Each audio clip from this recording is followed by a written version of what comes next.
This series contains adult language and descriptions of graphic violence. Listener discretion is advised.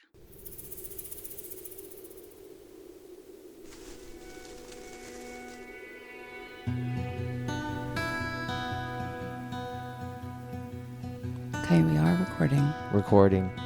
Yeah. Yes. Hello. How's it going? It's going.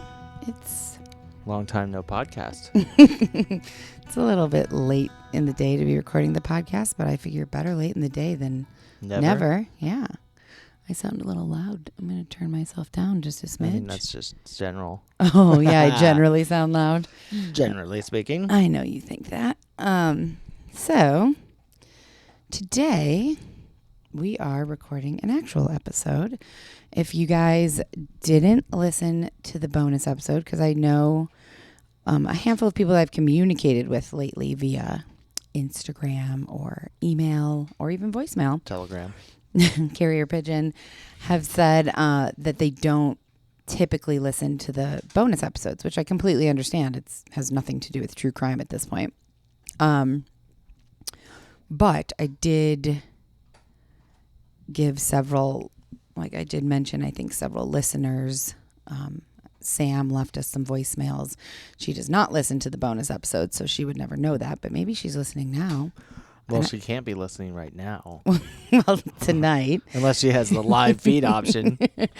And Jess and Jay and I don't have my list in front of me, so I'm not going to remember. But if you want to hear your name shouted out, you can go listen to the bonus. Plus, I would say that this is one of the better bonuses. I got a little worried after the fact that I sounded kind of like a douchebag talking about the celebrity stuff.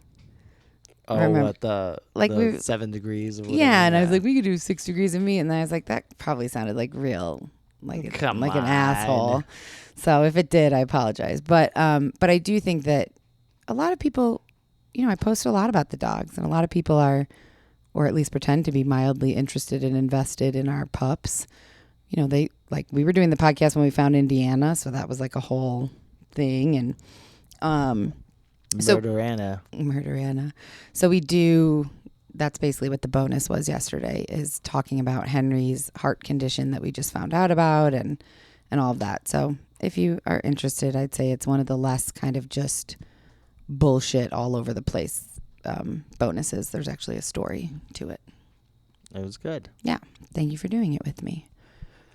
You're welcome. And thank you for doing this with me. You're welcome. I can already read your eyes. You're looking at me like, come on, get to the point. Remember, that's I'm just happy I was able to fly out for this one. My schedule. Yeah. Well, I do appreciate it. Mark worked all day and had a meeting. So, I worked too. Anyways, Let's get into it. So today's story, we don't do a sense of place really anymore, especially in the living room. Especially when it's somewhere where we've had a story. So this takes place in Houston, and we've already done several in Houston. So outside of saying that Houston is in Texas, that's all we're going to talk about, Houston. And we're going to start with, our story starts with a woman named Susan Wright, who was born April 24th, 1976. She had a sister, Cindy, and a brother, Jim, and they grew up in a seemingly perfect upper middle class home in the Northwest Harris County area of Houston. Susan's mother was a picture perfect stay-at-home mom, always making homemade meals and taking care of the house. Her dad was a successful mechanical engineer. They really seemed, from the outside, to be a very happy family that had it all. What? From the outside? Mm-hmm. Behind closed doors, though, things were far from perfect. Cindy, Susan's sister, once described their mother as the quintessential stay-at-home mom who baked meals from scratch and was a beacon of domestic bliss.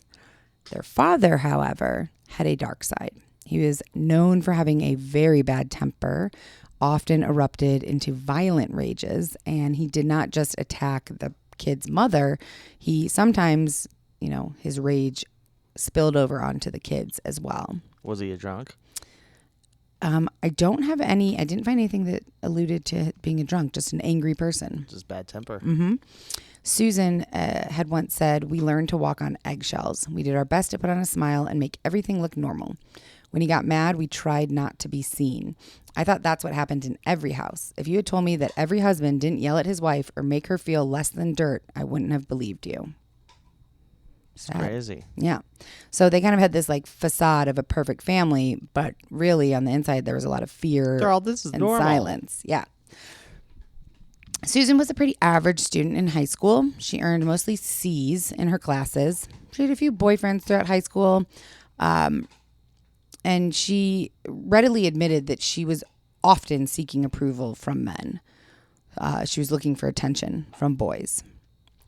Wonder where that comes from. Right. Yeah, it's Just pretty. so you know, if you hear that crunching and crackling, it's Yeah. Indiana chewing on a bone. Yeah. Sorry, guys. I think that happens almost every episode. She was looking for attention and wanted approval from the boys and boyfriends, so much so that one boyfriend lightly criticized apparently her appearance and said that like she could lose some weight, and she immediately went on a diet and lost like 20 pounds pretty quickly. That high school metabolism. Oh, shit. In her senior year, shortly after she turned 18, she made a decision that her sister and mom were not super thrilled about. One of her boyfriends apparently suggested that she should work at a topless bar called the Gold Cup in far north Houston. So she got a job as a topless dancer. Whoa. But after 2 months, she quit. She said the money wasn't worth it. She thought that the attention would make her feel better about herself, but it didn't. She never. That sucked. Yeah, she never felt comfortable. She did continue working there as a waitress, but with her top on for several more months. After graduating from high school, she enrolled in some junior college classes, and she got a job at a hair salon. And fast forward about a year. It was April 1997, and she took a trip to Galveston, Texas with a friend. While she was there, she met a man named Jeffrey Wright. She was 20 at the time, and he was 29. And pretty quickly, he wooed her. Today, you would call it love bombing, I think. Oh, is that what it's called? Yeah, do you know that? It's Have you heard that term? Love bomb. Love bomb. It's like when you just like drop a love bomb. Yeah, you just are like loving on somebody so incredibly much that they have it's almost like they can't resist to, It's like me. Exactly like you. It's like a love ricochet. So Jeffrey really wooed Susan with flowers, fine dining, taking her out to nightclubs, and they quickly became an item. And not long after that, they were going together at this point? They were going together. He professed his love for her pretty quickly after that. He was apparently very sweet, very handsome, beautiful brown eyes. Susan had said that he met her parents and shared his dream of owning a carpeting and flooring business someday.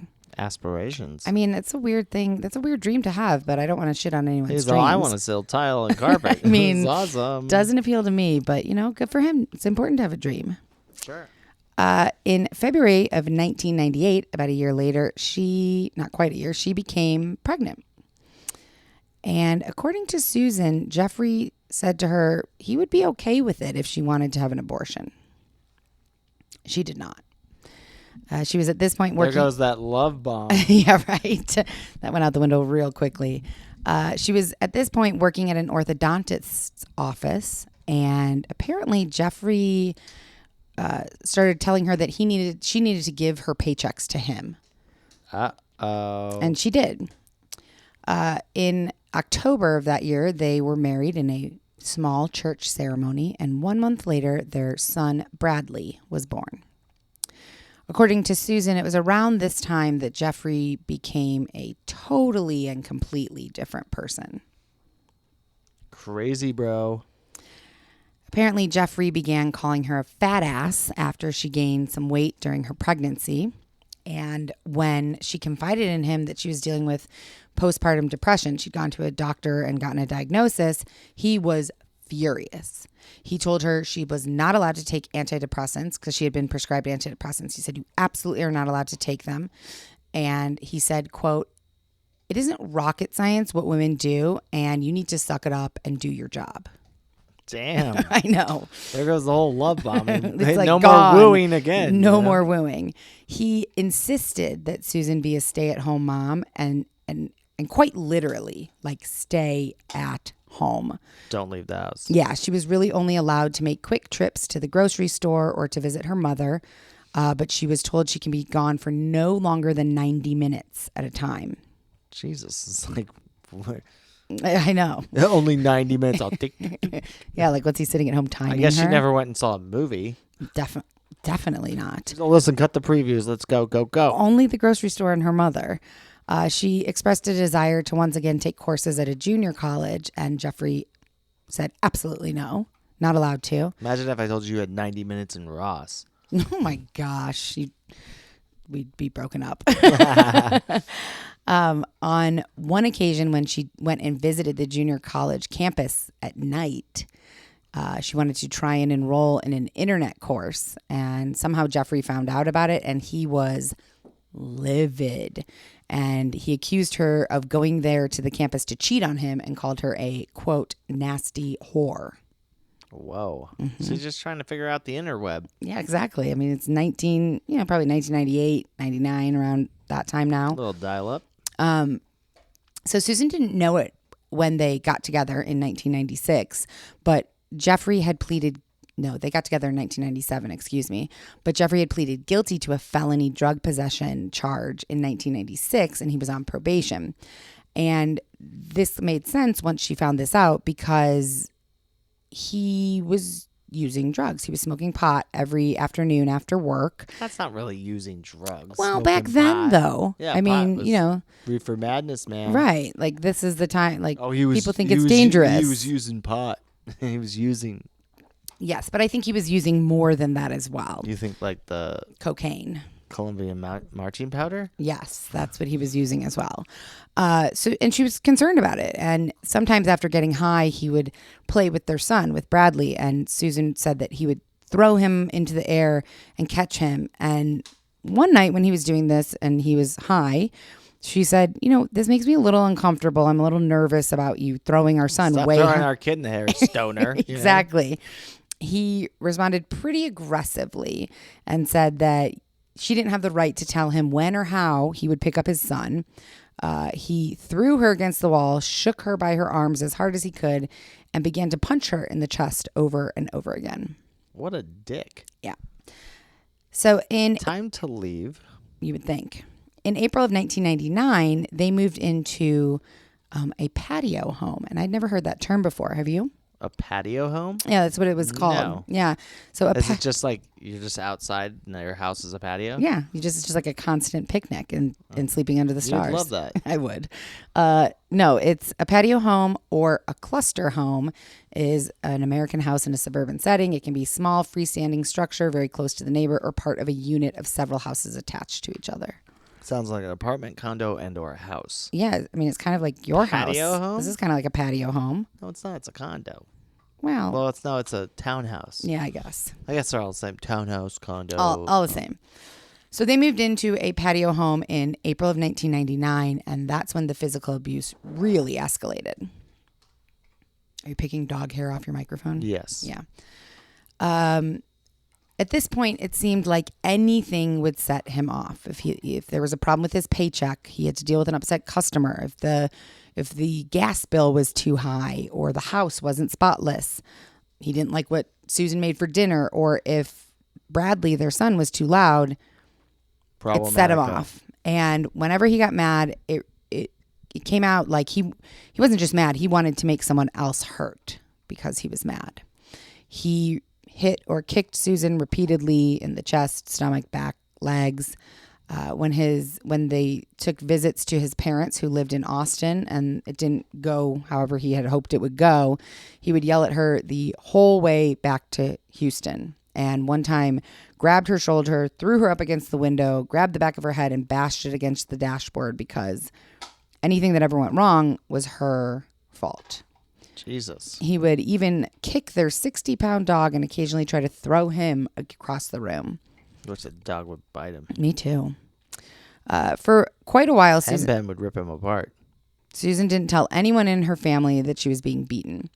She said, quote, "I was embarrassed. I felt like it was my fault. I felt like if I could be perfect enough, he would be happy and everything would be okay." Imagine if she had Henry with her. Yeah, she'd be. So the homeboy would Jeffrey would be fucked gone. Up. Well, he'd be torn to pieces. That's right. So to keep neighbors and friends from suspecting abuse, she pretty much never left the house when she had the visible bruises on her body. Well, she has a 90-minute rule, too. So. That's right. She never considered going to a doctor or filing a police report because she was afraid that if she did, it would, Jeffrey would become more violent. When someone had asked her at one point, "Why didn't you just get a divorce?" she said, "He told me that if I ever left him, he was going to kill me. It's not as simple as getting a divorce. When someone hurts you that bad and they tell you they're going to kill you, you can't just get up and leave." Which I read a lot, and I didn't include it in this because I have a tendency to overtalk things. But I did read a lot of research related to this case that it's more complex. And like people, I'm guilty of it too. I'll watch a TV show or movie and be like, "Gosh, she should just leave. Like, who would put up with this?" But it's far more complex than that. And psychologically difficult for someone who's not been in that situation to understand. And that's all I'm going to say about that. So she did make one attempt to move out in the summer of 1999 after Jeffrey had really beaten her up. And then after he beat her up, he forced her to apologize for making him attack her. Typical man. Why do you make me do this? Yeah, exactly. When he left for work, she called Cindy, her sister, who quickly came with a U-Haul with her husband, and they packed up Susan's and Bradley's things and drove to Susan's parents' house. And the next morning, Jeffrey called Susan and said, "A moving van will be arriving at your parents' house. You need to put all of your things back in it and return home, or I will kill you or Brady." Bradley, sorry. Thank you. Correctos. It's Bradley without an E, so it's just Bradly. And so if you look quickly at it, it just looks like Brady. Okay. You don't have to explain yourself. Thanks. So she did as she was told. She packed up that moving van and moved back home. Well, she didn't want to get killed, apparently. In December of 2000, Susan became pregnant. Did she tell her dad about this? Because if I was her, I'd be like, "Tell that piece of shit to come over out of a shotgun."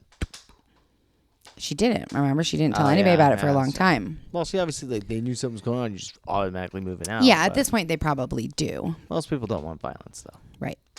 Except for Jeff. Right. Jeffrey. In December of 2000, Susan became pregnant again, but she tragically miscarried after Jeffrey kicked her in the stomach. He refused to let her go to the hospital, claiming they couldn't afford it. She got pregnant a third time, and this baby survived and gave birth to a baby girl, Kaylee, in December 2001. And it's totally a 2001 name. Kaylee? Baby. Yeah. Yeah. After she gave birth, she experienced another bout of postpartum.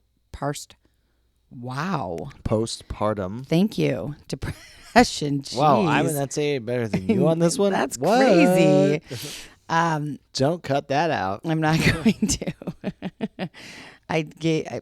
Winning. Never. I was gonna explain the whole enunciation thing. I'm not going to. I'll keep going. So she had postpartum depression again after this second baby, which of course infuriated Jeffrey because everything did. Maybe it's not postpartum. It's just I gotta deal with this asshole. Well, depression. Yeah, exactly. So he started seeing other women through an internet dating service, and he ended up giving Susan herpes. Jesus. What internet service was this in 2001? I don't know, but the internet was around in 2001. Well, I'm aware of that. But you know what I mean? Dating apps really started to catch on. Well, it wasn't an app. It was like a website. I'm sure it was I think Match.com or eHarmony were probably some of the first, So after he gave her... I thought eHarmony was supposed to meet your soulmate. That's right, it is. I heard it's a bang fest. No. Just kidding. I don't know. God. So after giving got her... the herbs. Yeah, and then the gift that keeps on giving. He told her that if she was a better wife, he wouldn't need other women. If he was a better husband, she wouldn't have herpes. Exactly. That's exactly right. So by the fall of 2002, Jeffrey had apparently switched jobs, wasn't making as much money. Truthfully, I couldn't find. The flooring business took a shit or what? I don't know. I don't know if his dreams ever came true when he was doing the flooring. I'm not sure. But whatever the case, he now had a different job and he was making less money. And this caused his behavior to become even more erratic, if possible at this point.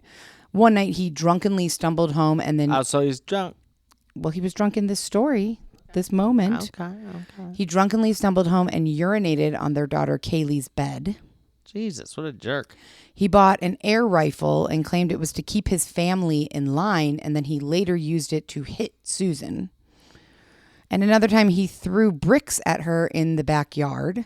On New Year's Day 2003, he told Susan, "Happy fucking New Year, bitch. This will be your last." Wow. Mm-hmm. 2 weeks later, on January 13th, 2003, Jeffrey came home from his boxing lesson. He was apparently trying to get his aggression out. It wasn't working. Well, he doesn't hit enough women. He's got a box. Exactly. You know? He's all, this is weird. I don't like it so much. You know? What a fucking asshole. Yeah.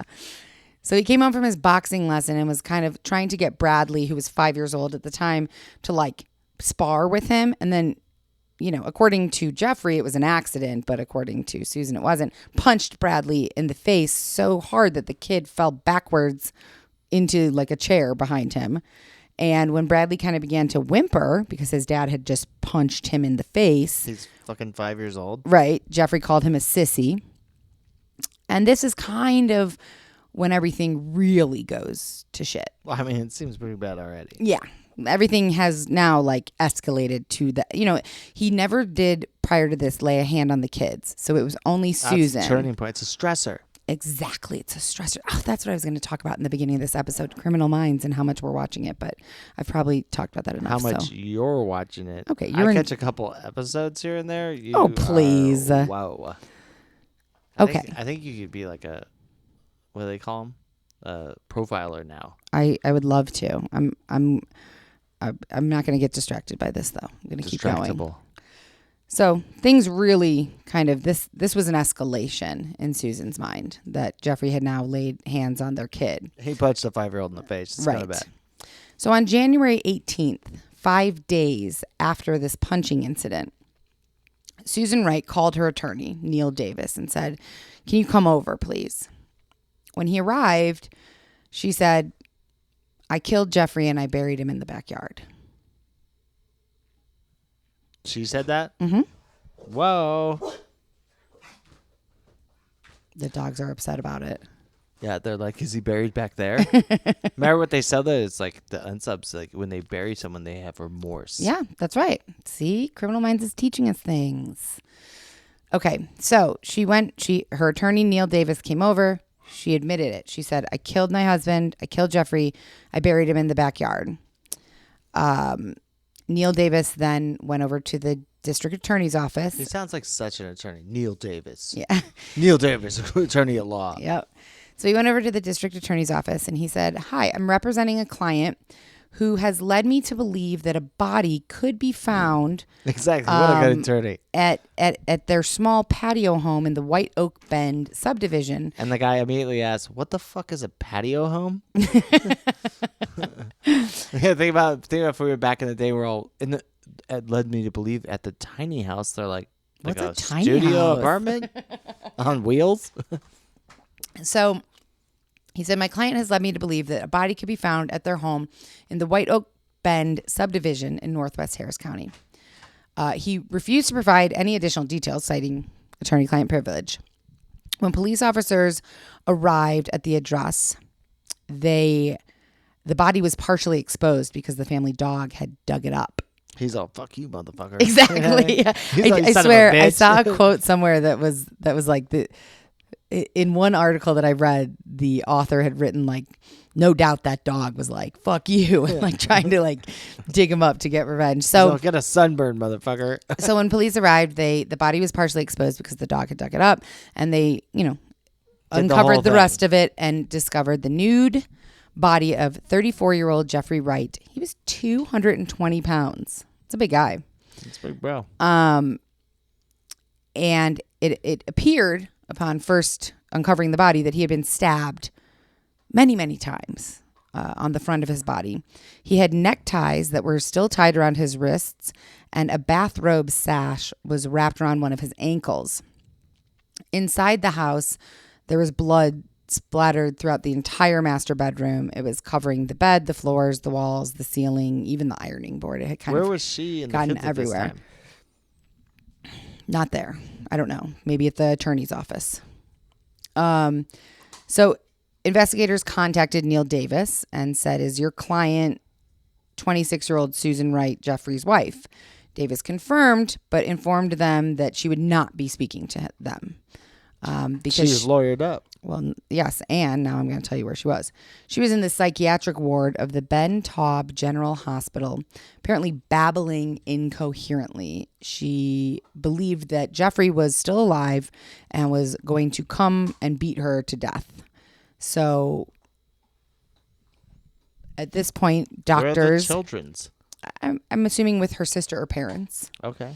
but doctors at the psychiatric ward, believe she's having a psychotic break or a mental break, maybe not psychotic, but she's having her brain is not functioning properly. Yeah, she's a little freaked the fuck out. Right. So once investigators, everybody went through the crime scene, autopsy, the ME, all the things to kind of figure out what happened. According to evidence on Monday, they believe that this happened on Monday, January 13th. So this was the same day that He said he was going to kill her. that he punched Bradley in the face. Oh, okay. Yeah. So according to evidence, that's the day they believe he was killed. And this is what they think happened, that she tied her husband to their bed and stabbed him a minimum of 193 times with 2 different knives. She broke one of them and had to get another one. No, I'll tell you what happened. You'll find out. They got stuck. No. But that's super aggressive. I mean, he just punched that kid. You know what I mean? You have to take that back. 100. He also beat her up for years. Well, Like, it's weird though. I'm not How saying did she murder's- tie him down though. Was he I'm drunk? gonna remember before we did this, how I said this story's a little different because it was in the the court. chunk of the story takes place in the courtroom, and that's The where bulk. really the bulk. Thank you. So we're gonna get there in 1 second. Okay. So after the attack, they believe she dragged his body. It's called a murder. Yeah, after the murder, she dragged his body to the backyard and buried him. In an effort to cover up the crime, she attempted to paint the walls of the bedroom. She didn't succeed. With kilts and shit. She also apparently tried to cut out pieces of the carpet that Seems were like she was pretty bloodstained. frantic. And the day after the attack, but remember, Monday, January 13th is when this happened. She did not call her lawyer to her house until 5 days later. So for 5 days, no one knew. She didn't tell anybody. She didn't call the police, nothing. She buried him. Trying to remodel the house. And then who knows what she was doing for those 5 days. But the next day, the day after she killed him, she did go to the police station and she reported a domestic abuse incident and took out a restraining order against him. Now, he's dead at this point and buried in her backyard. But she said, he beat me up. I need a restraining order. And they believe she did this to cover her tracks and explain his disappearance, perhaps. Yeah. So on January 24th, her lawyer took her. She turned herself in at the Harris County Courthouse. And a few days later, she was arraigned on murder charges. She pled not guilty to killing her husband by reason of self-defense.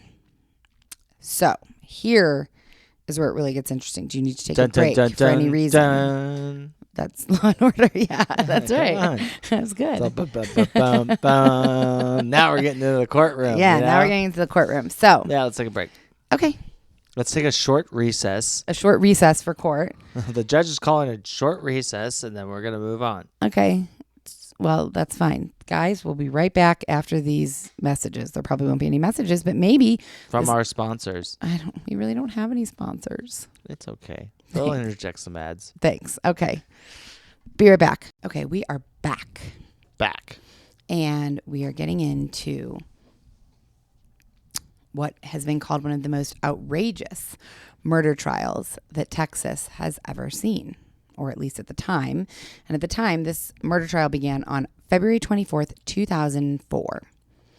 Court TV broadcast it nationwide, and a producer from 48 Hours is quoted as saying, "It was the most exciting trial, bar none, that I have ever watched. The kind of thing you think only happens on Law and Order." Bum, bum, bum, bum, bum. So, Susan, we're going to start with Susan when she took the witness stand. She had tears streaming down her face, and she recounted one horrific story after another about all the abuse that she had endured in secret throughout her 5-year marriage. She made it very clear to the courtroom and the jury that her husband's really friendly kind of exterior demeanor was just a cover for It was a lie. It was a lie. It was a cover for a sadistic, drug-abusing man. And that behind closed doors, he belittled her, he controlled her, kicked and punched her when she didn't comply, and sexually assaulted her whenever he pleased.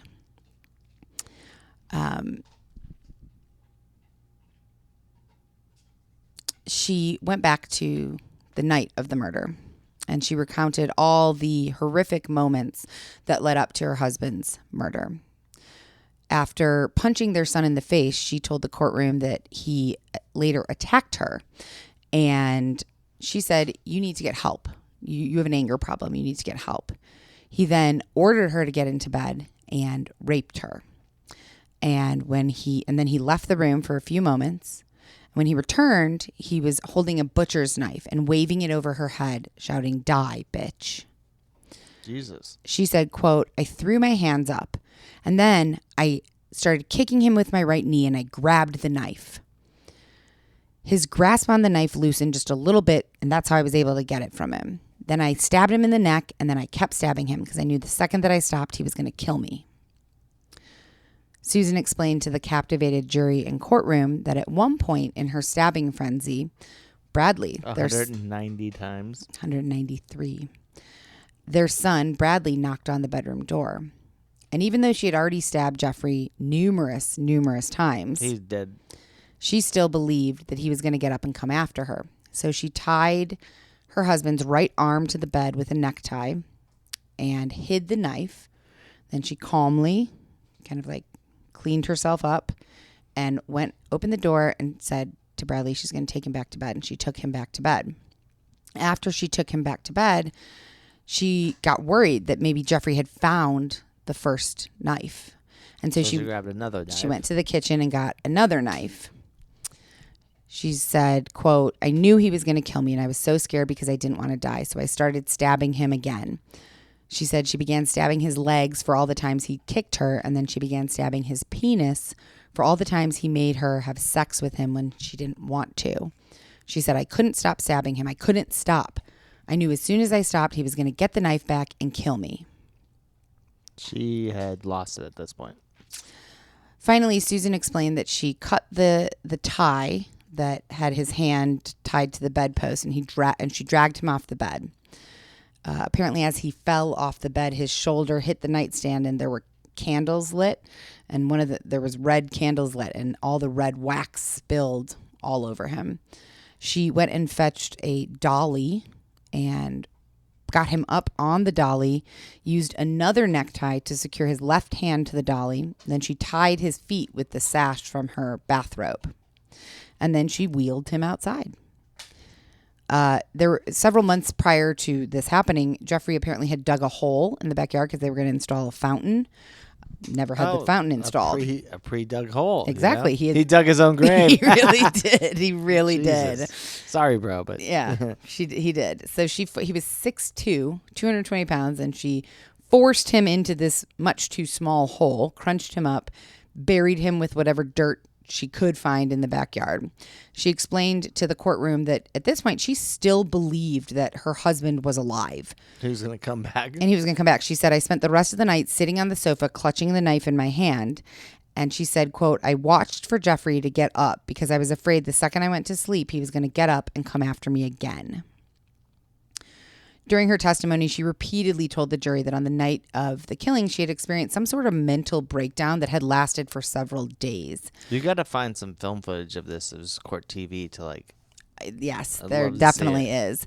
She said the reason she didn't tell anyone what she had done right away, because remember, she buried him that night of the 13th, and then 5 days she waited before she went and got her lawyer. So What's the lawyer's game again? Neil Davis. Yeah, Neil Davis. So she said the reason she didn't tell anyone was, quote, my brain still wouldn't accept it. He was still alive and I was still scared of him.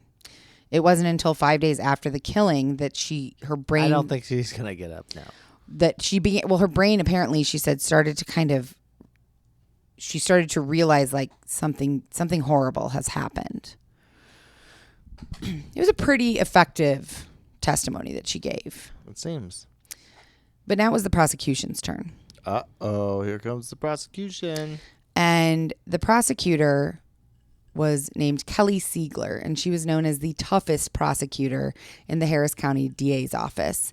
And she very quickly made it apparent to the jury that she thought Susan's story was complete and utter bullshit.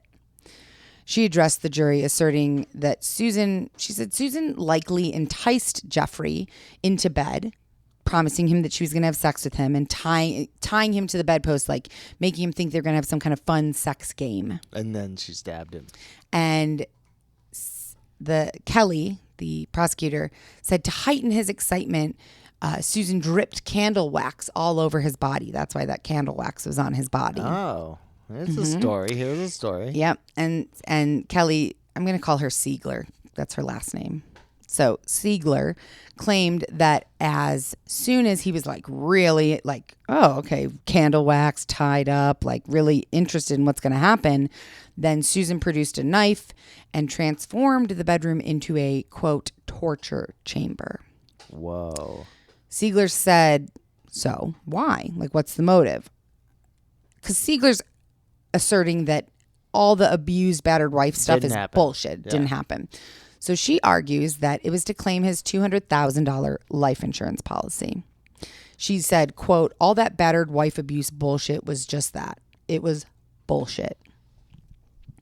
The most dramatic moment in the trial, which is still talked about today. On the edge of my seat. Kelly Siegler, the prosecutor, she was like a pretty attractive woman, stylish, well-dressed. And so she all of a sudden has the blood-stained bed and headboard from Susan's room brought into the courtroom. Like the whole thing? Yes, I'm going to show you a picture. Oh, shit. Yep, the whole thing. And then she asks a younger male prosecutor to get onto the mattress, and she ties him to the bedposts. Whoa. And in her like form-fitting black pantsuit, she takes off her high heels and gets on top of him and raises one of the actual knives that Susan used and starts reenacting the stabbings. Does she stab the bro? She does not. 193 stabbings. So her She's all, I'm getting really tired. This was funny. So this was just like a younger prosecutor. Her actual co-counsel wouldn't do it because his girlfriend objected, was like, I don't want her on top of you on a bed. You can't do that. Jesus, it seems pretty dramatic. The young guy's like, okay, don't fire me. Yeah. I feel like that's sexual assault for that bro. Well, this is weird to me. The young male prosecutor began to struggle breathing because before, and I don't know why he would have done this. Is this bitch going to kill me? Well, before he got on the bed, he had placed a large piece of dip or chunk of dip. I don't know what you call it. Chew? Or yeah, dip? chew in his mouth. And he was like needing to spit. Like why he would do that before he gets on the bed for this reenactment, I have no idea. But he was in the 50s or he's 2004? Like, he's having some big league chew and shit. He's like, I just take a dip before this woman tries to stab me to death. He's struggling, and does he die? And his hands are like, you can see that his hands are kind of like losing circulation. But she doesn't stop. She continues to simulate the stabbing. Yeah. So this was very effective. And I'm going to show you, and I will post this. But like she really like brought the bed in and is straddling him doing that in Jesus the courtroom. It was shocking, to say the least, to people. I don't think you can do that anymore. I mean, right? So the prosecution also tried to paint the picture that Jeffrey was a great guy. So they had several of his friends, co-workers testified that he was, quote, a great guy who'd do anything for you. One friend described Jeffrey and Susan's marriage as very happy. Jeffrey's boss said that Susan and Jeffrey, the Wright family, was, quote, a leave it to Beaver family, and that Jeffrey was a stable, church-going, proud father. A couple of guys did take the stand and say, yeah, we know he used to have problems with drugs, but that was all in the past. Once he got married, it changed his life for the positive. So then Susan took the stand for cross-examination. Did she also straddle the bro? She did not. So Siegler, the prosecutor, went in real hard about her 2 months. Even more than what she just did? No. Questioning her about her time as a topless dancer. Oh, she openly suggested that Susan was a sexual sadist who loved to practice bondage and tease her husband with candle wax. Siegler's quoted as saying, what did you say to get him undressed, to get him nude, to get him up on the bed? And what did you say to him as you tied up his hands so tight and you made love to him, Mrs. Wright? And don't they have like ligature marks? Like if they were dead or not? Like, well, yeah. Come on, there's evidence. Siegler practically laughed out loud in the courtroom when she was reiterating how Susan said that she was able to grab the knife by kneeing Jeffrey in the groin and then push him off. She said, quote, you managed to stab a guy who outweighs you by 100 pounds and who is so much stronger than you. And when you stabbed him the 56th or the 89th or the 150th time, was your arm getting tired? Damn. And in response to Susan's claim that she kept stabbing out of panic, that's what she had said. I was stabbing him. I was panicked he was going to somehow still kill me. So Siegler said, and this, I will say, this I think is a fair point.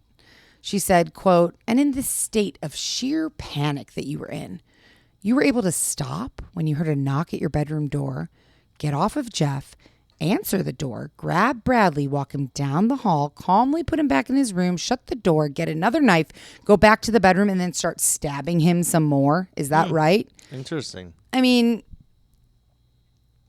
I feel like that's a really fair point. That's pretty intense. Because if you really, if she's really in this state. Yeah, like in a panic, like you're frenzy, losing your shit. It's right. You're like, oh, is that my Amazon package? Right, exactly. I mean, there is a thought to say, like, that's her child. She's concerned about him. Mother mode. I don't know. You know what I mean? Yep. I've never stabbed anybody 193 times, so I don't really know. Right. I feel like after I got it done, I'd be like, all right, my arm's getting tired, 193 times is a lot to stab somebody. Like, that takes a lot of energy. But like police officers that have they have a Glock, so 25 rounds in it. Like someone produces a gun, they empty their clip in a minute, in a second. You know what I mean? Sure. Because you're concerned. Right. But there's a real physical shit with the knife. Well, it certainly didn't take 193 times for him to die.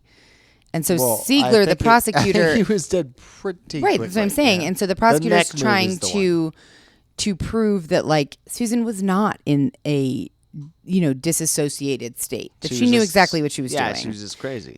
I'm going to read this. This is verbatim from an article that I read.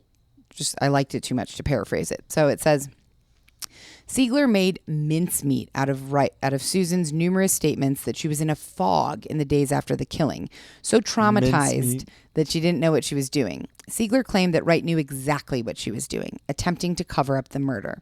Siegler noted that a few days after the killing, Susan had shown up at the constable's office to ask for a protective order against Jeffrey.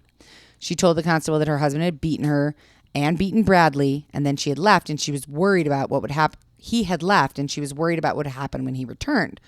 Siegler asked, why didn't she just go ahead and admit that she had stabbed him to death in self-defense right then and there? Was she trying to send police down a rabbit hole with her request for a protective order, hoping they would think Jeffrey had disappeared? Susan kept insisting that she was still unstable, unable to fathom that her husband was really dead. She said, quote, I couldn't even begin to handle that in my head. There was no way that my brain was even processing it. To me, it was real that Jeffrey had left right after we had argued. So she's saying that like she really thought he had left. Yeah.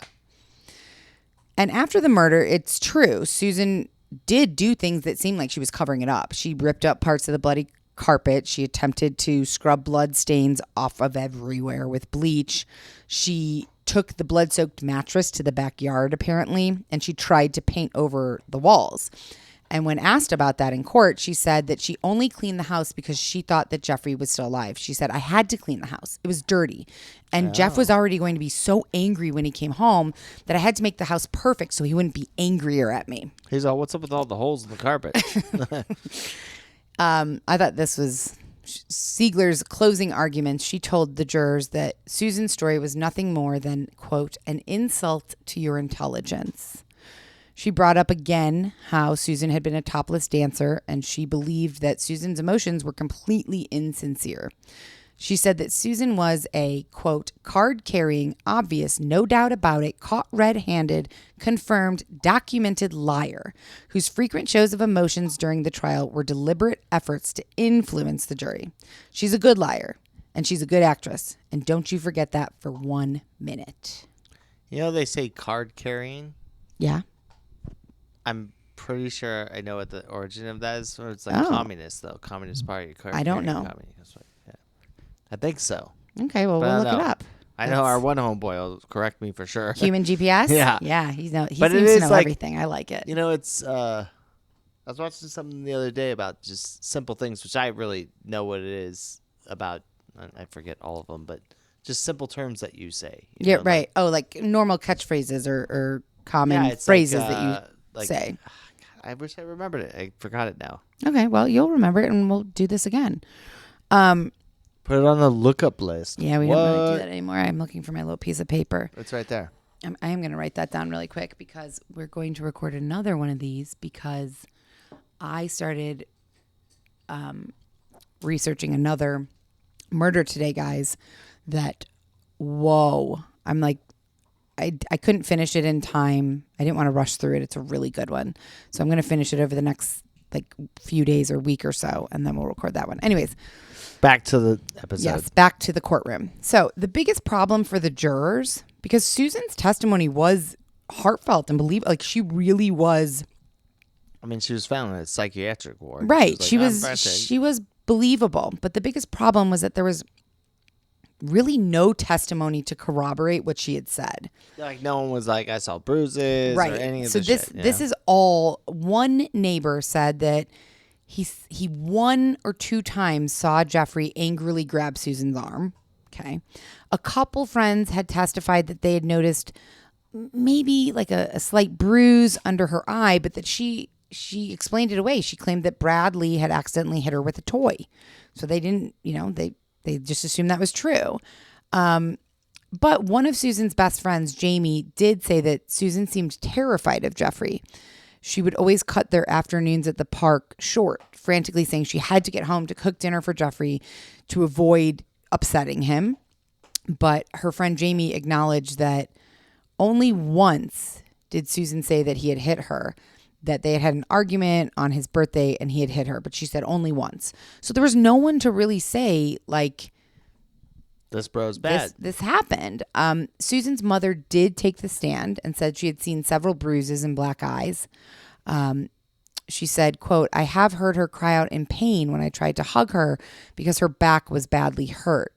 But like everyone else, she couldn't provide any really independent evidence. There was no medical reports. There was nothing to prove that Susan was a battered wife.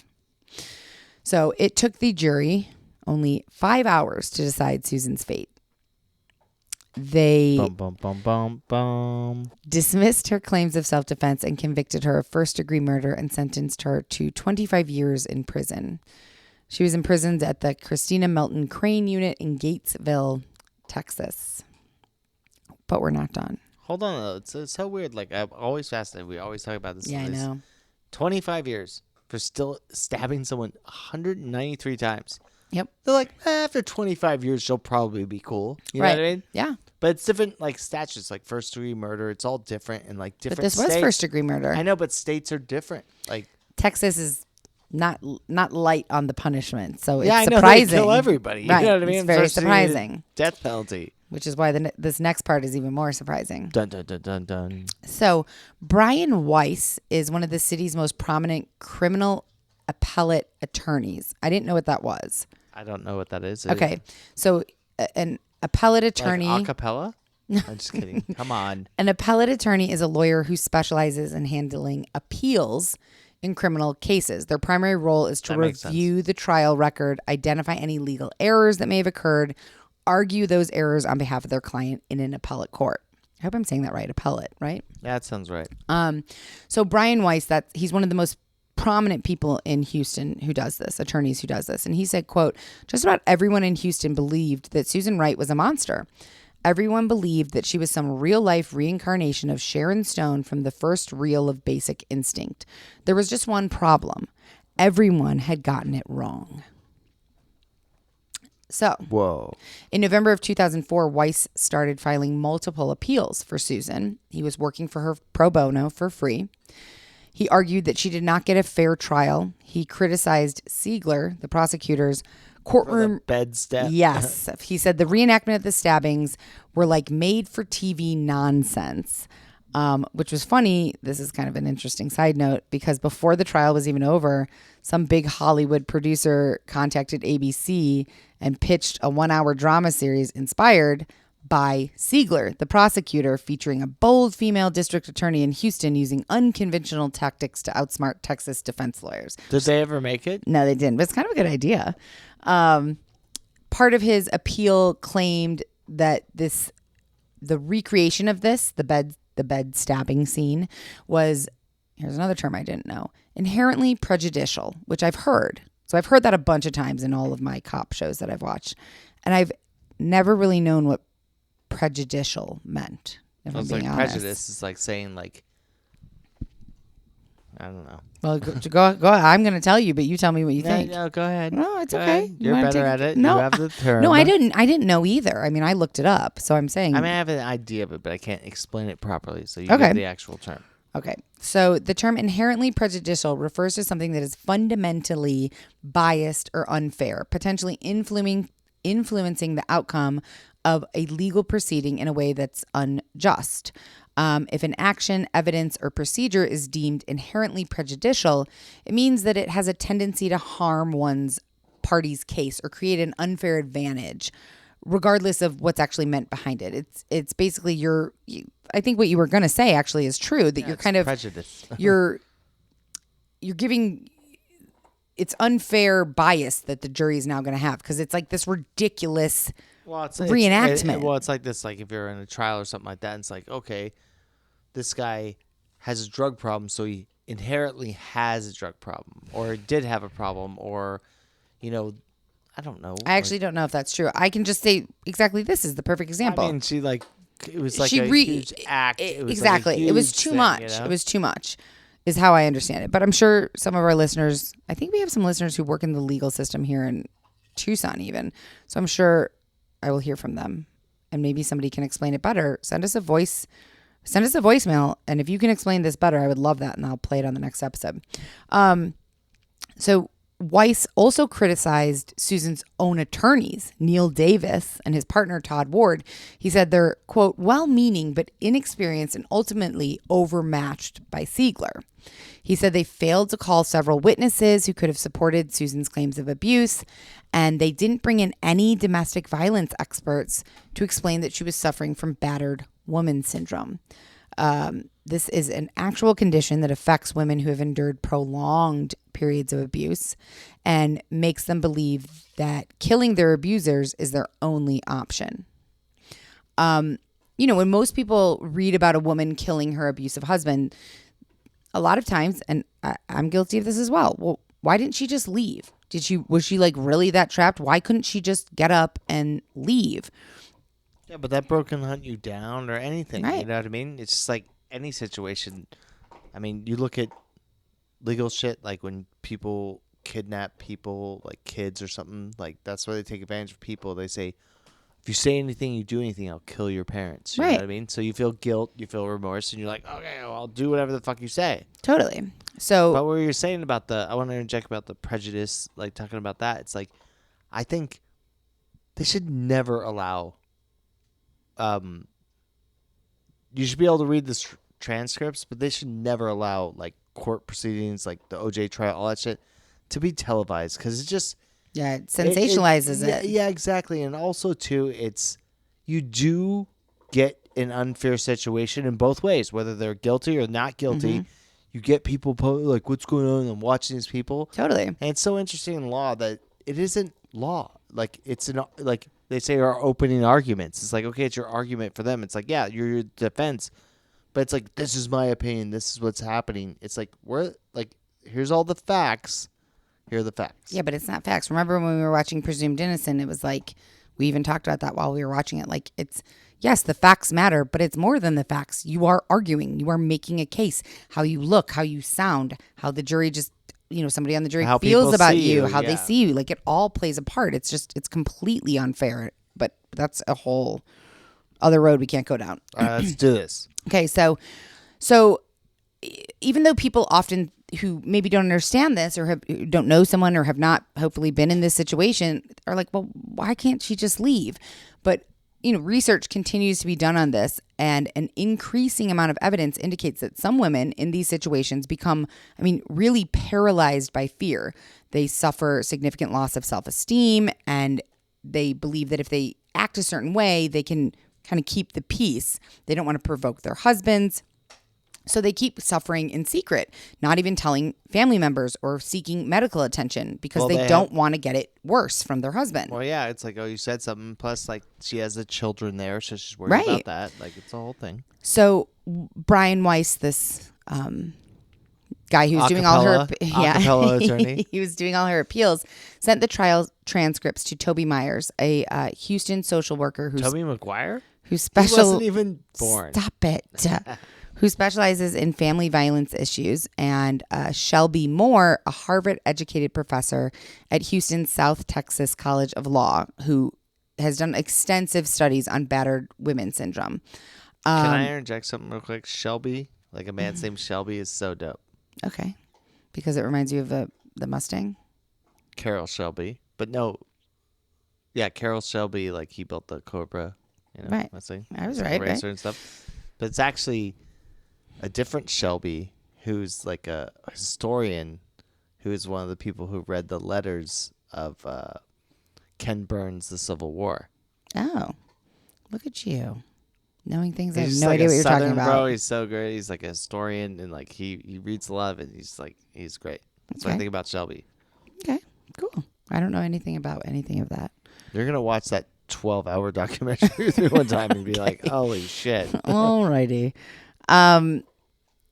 So both of these, Toby Myers and Shelby Moore, said that Susan definitely believed she was committing a reasonable act to save herself and her children. In their affidavit, they called Susan a classic example of a battered wife who lived in a state of constant anticipatory terror of Jeffrey. And so her attorneys didn't have anybody like that. No experts like this went up on the stand. And more, this is weird to me. So Brian Weiss, the appellate attorney, there's a lot of names, so I'm just trying to make sure everybody can keep them straight. Let's keep it going. He said that it was the most shocking that her lawyers didn't call Dr. Jerome Brown, the psychologist who evaluated her immediately after the crime at that psychiatric ward that she was in. WTF? They didn't call that guy? They didn't call him to the stand. And he said, quote, I think she had been able to tolerate the abuse as long as Jeffrey directed it on her. But when the abuse started spilling over to Bradley, she lost it. On the night she stabbed her husband, she had some kind of mental break, and she stayed that way for days, honestly, probably weeks.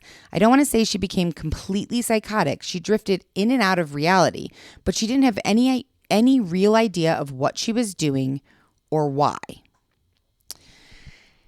And apparently her lawyers, the day before the trial, had called this doctor, the psychologist.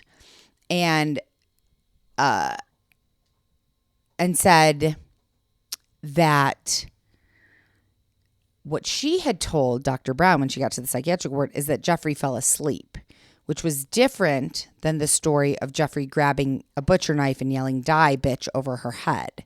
Well, that's totally different. It's totally different. And so they decided that was a purposeful decision to not call him to the stand because they didn't want to have conflicting stories.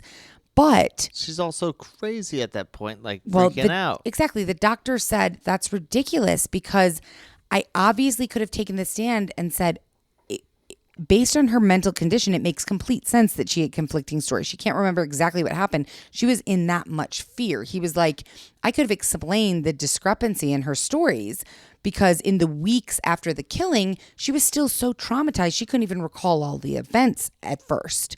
So it would have been fine if they had called. It would have done more good than harm, I think, if they had called him to the stand. But they didn't. So, can I interject real quick? Mm-hmm. It'll break you up, but you know, like PTSD and like originally it was called shell shock, and this like originally happened after World War I, because it's just trench warfare. It's like for the listeners who don't know, like World War I was a different type of war. You were in trenches. There was no man's land. And it was all rifles. It was like it was the start of the modern age of weapons and the old age of fighting. Are you mansplaining the war to us? No, I'm explaining the situation. I'm just kidding. So anyways, I'm not a history there was person, quite so. a few of it, and there's some film footage of it because it's like first part of like actual good film. Well, these dudes are just shaking, like they're uncontrollable, like in a mental state, because these are guys who spent a year sitting in a hole waiting to die because they would just shell each other, like artillery and everything. And like you should anybody's want to research it, they should see the shells that they used. They were gigantic, and you're just stuck in a hole, and then they blow the whistle, you run across the land and get killed. But it's like a mental state where these guys, they couldn't get out of it. Like PTSD is a little bit different because you deal with something, but these, like, a lot of these guys were so, like, they couldn't get rid of it. Like, you're shaking constantly and, like, years of dealing with that. So anyways, I just thought I'd interject that, even though it doesn't really matter to this. But. But you're just, like, equating it to that, like, well, yeah, trauma. Like, in her state, like. Right. Sure. That could take, like, you could do. Like, right, she's not going to get over it overnight. But these guys dealt with that, and they acted like that. Like, they felt like that, but they still, like, kept doing what they were doing. Right. In that state. Well, I think, like, I honestly think it's a fascinating, like, thing that people study all the time is, like, the brain. Nobody fully understands the human brain or what happens after horrific trauma or abuse or war, or, like, it's impossible to, there's no, like, textbook for this is exactly how you're going to act and how long it will take and how long it'll take you to get over it. Like, that doesn't exist. So to the best of our knowledge, though, and to the best of this doctor's knowledge, she was suffering a mental breakdown from years of abuse. And that makes sense to me, that when it spilled over to her child, she lost it. I mean, 193 times of stabbing somebody, it's hard for me to imagine that. But that's what I was trying to say is that, in that moment, whatever it is, like, you don't know. Yeah, like, it's still a really lot, though. But also, like what you said, too, is her act on the bed, like, bring it in there. It's like, look at me doing this. It's yeah, like, it was. I do understand how that kind of is unfair, but even just now, like, making a stabbing motion with my hand, I'm not even stabbing into anything, but, like, doing it, like, 15 times, it's a lot. It takes a lot of time, like 193. Think about that. That's an insane amount of time to drive a knife into somebody, pull it out, and drive it back in. It's fucking crazy, but also think about this. If you were in a situation where I was being beaten and raped constantly in my own home, I might do that. You're right. And you thought that they were going to kill your children? Like, how far would you go? You know what I mean? If I thought they were going to kill my dog, I might do that. Really. That's what I'm saying. That someone grab it. Yeah, it's like, whoa, you'll go for nuts, sure. You know? All right. So let's wrap this up. I'm going to take us home on this one. On the appellate court. So in 2005, so she was sentenced 25 years in prison. She's in prison. And while she's in prison, Brian Weiss, this appellate attorney, is appealing. In 2005, the 14th Court of Appeals in Texas upheld her conviction. No to her appeal. But in 2008, a reappeal included a new witness that was never included in the trial before, named Bradley. Misty McMichael. She's What? the wife. Another topless dancer? No. Just kidding. Come on, that was funny. Misty McMichael. The wife of former NFL Super Bowl champion Steve McMichael and ex-fiance of Jeffrey Wright. What? She came forward and told her story. Brian Weiss, the attorney, had learned that 10 months before the trial, a detective from Harris County had taken a sworn statement from Misty McMichael, who said that in 1989 she worked as a stripper at the... I knew it. Come on. You hate it. You get pissed, but I'm right. Always. At the Colorado Bar and Grill in Houston. There, she told the detective she met Jeffrey Wright, who she called a big-time spender. They began dating and soon were engaged. Oh. She recounted that after moving with Jeffrey to Austin, she lived in a small apartment while he stayed with his parents. Initially, he was charming, but he quickly became abusive, especially when he drank. She described how the abuse escalated from verbal insults to physical violence. He threw her down a spiral staircase, backhanded her across the face. In one very violent incident, at a public bar, he broke a glass and sent a shard of it into her chin. She did report that to the police, and he was arrested. She explained to Brian Weiss, the attorney, that she did ask police to drop the charges because she was afraid that Jeffrey would retaliate with even more violence after he was released. So even though he was arrested, she dropped the charges. The abuse continued. He would lock her inside of the apartment at night when he went out to meet other women. He locked her in the house. She eventually managed to escape and went to Houston. But by the time he found her, she had a new boyfriend and he didn't bother her anymore. So this... I mean, that's like huge. Shit. This testimony could have completely supported Susan's claims. Ziegler. Exactly. But so he was like, why didn't her original attorneys call this woman? And they said, well, we couldn't reach her. We left messages and she never called us back. And then because she never called us back, once we did finally reach her, we thought she would be unreliable because it took us so long to get a hold of her. Great. So always get a good attorney. Yeah, like these guys, sucked. So in early 2009, the Houston legal community was stunned when the state district judge, Jim Wallace, the guy who had overseen the trial, he called for a new sentencing hearing. Oh, because he found out this new information, huh? Oh, and he's a judge, so he could probably do that. That's So he acknowledged that while there was no disputing the fact that Susan killed her husband, sure. No shit. There was a substantial amount of mitigating evidence that was not presented during the sentencing, which painted a very different picture of like her moral responsibility in this. He noted that this new evidence could have led jurors to believe that Susan, who had no prior criminal record, acted out of sudden passion due to an adequate cause as defined by state law. This could have resulted in a less severe punishment or, he thought, even maybe probation. So in October, in an even bigger surprise, the usually prosecution-friendly Texas Court of Criminal Appeals upheld this with a unanimous vote that she would get a new sentencing hearing. So not like an appeal, but yeah, it's sentencing. That makes sense. Well, he was appealing, and the judge finally saw this new information in this appeal and was like, fine. If I remember in Texas, I want that, bro. You right? know what I mean? Like, that's rare. And the Texas Court of Criminal Appeals usually is like, no, they're hard on appeals. We go hard in Texas. Yeah.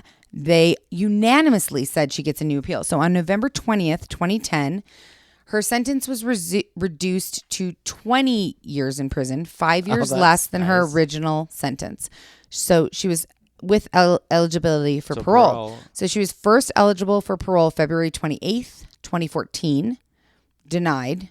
She was denied parole again June 12th and again July 24th, 2017. But she was approved for parole on July 2nd, 2020. And on December 30th, 2020, she was released from jail on parole at the age of 44. She will remain on parole for the remainder of her sentence. The end date was February 28th, 2024. She's out. So during her parole, she had to attend, there were special conditions. She had to attend anger training and counseling. She had to be employed. She was not allowed to leave the state of Texas. And she was in something called the Special Needs Offender Program. It's for parolees who are diagnosed with mental impairments, intellectual development disorder, terminal illness, or physical handicap. She had to live with her family, and she had to wear a GPS monitor at all times, so they knew where she was at all times. She did all of that, and her parole ended February 28th, 2024. She is a free woman out in the world. And we don't know if she killed him out of anger or not. It's interesting, though, right? Like, there's no... I mean, she went to prison for 20 years. Oh, she got up 5 years early? Yeah, but... I wonder if she's better for it, though. Like, if she was an innocent person, which we think she is. Oh, I don't know. I don't know. Maybe I don't know if she... I'm not... I didn't say what I think she is yet. It's like you leave that prison situation and you're, like, locked and you're always monitored. It's like what she's always dealt with. Well, but she's not anymore now. Terrible. Now she's not. Well, hopefully she's now she's free. If she's a but what do you think? Murderer. I have no fucking idea. You know what I mean? You don't feel one way or the other. I couldn't tell you. Like, yeah. if I had if I had a child and you fucking sexually assaulted, I could stab you 473 times. You know what I mean? Sexually assault? Well, he didn't sexually assault the kid. I know, but like, if you touched my child, if I had like, I don't know what I. Yeah, you would kill somebody. Aggressively. I go pretty crazy about it. You know? And I'd be like, listen, like. You would think it's just. Yeah, I know. We've talked about this a bunch of times. Yeah. I don't know what I think, actually. It's hard without seeing I haven't seen the footage, actually. So you're right. I do need to find that.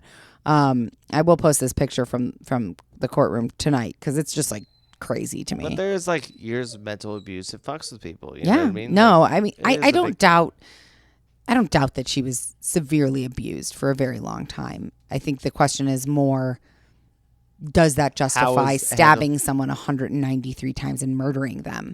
I mean, like, really, after the first 10 stabbings, he's dead. So right. It's like kind of a waste of time. And maybe justify is not the right word, but does it warrant, like, do we believe that she mentally was... I know, but if you look at it, like, we've watched a lot of crime. I think probably looked into it. Is that, you know, there are those psycho people that are just like insane murderers, just murderers, and they stab people 170 times. We watched The Criminal Minds the other night. Someone dropped their Captain Crunch or something. Right. Remember the one we watched that took place in Alaska? Yeah. Where the kid, it was like a teenager, and like he was a killer.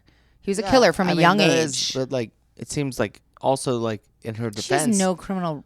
Exactly. It's like she doesn't have any problems. She doesn't just disruptions, anything like that. It's like, it's kind of weird.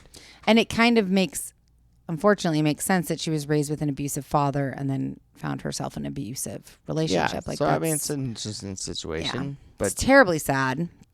But I hope. But I mean, but again, like, I always go back to it too. Like we talk about all the time. It's like, you know, this person's out after 20 years. Yeah, it's weird. The sentencing is weird about certain crimes get more and less, and it just doesn't seem to be any real rhyme or reason. And I mean, we've covered crimes in this show where it's like, what? That's all that they got? And then other ones where it's like, whoa, that's a lot. Yeah. It's like, you have 175 years and you got 15 years for like murdering someone, burning their body alive, covering up the evidence, and then for whatever reason. Yeah. But I will say what is our new saying at the end is that hopefully we did this story justice. And I hope that Susan is doing well wherever she is, and that Kaylee and Bradley are doing well also. And we don't know about that. We don't know, but I hope they are. And Do you have anything else to say? I hope justice was done. Yeah, justice was done, and Indiana's got just- it. Indiana, do you have anything to say?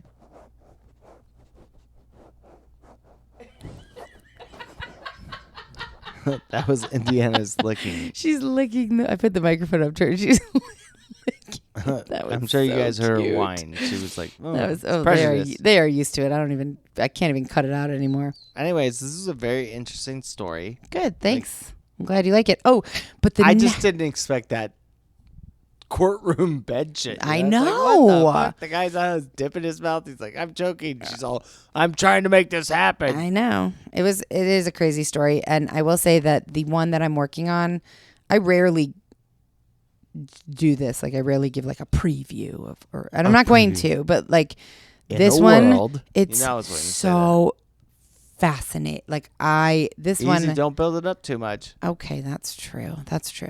Okay. Good point. It's a good one. It's not a movie trip. And I'm going to work on it, and we're going to hopefully have that for you next week. So thank you for listening. Guys, please keep sending emails, DMs, voicemails, text messages, and leaving reviews on Apple. I know you can't leave reviews on Spotify, but we love getting the reviews on Apple. And thank you for listening. Love you all. Let us know what you think. Yeah, let us know what you think. And bye. Good night. Death by Southwest is hosted by Jenna Schneider and Margot Carmichael. Executive produced by Margot Carmichael. Produced by Jenna Schneider. Audio editing and sound design by Margot Carmichael. Music by Soundstripe. And a special thanks to Edward R. Murrow for letting us borrow his famous sign-off phrase, good night and good luck.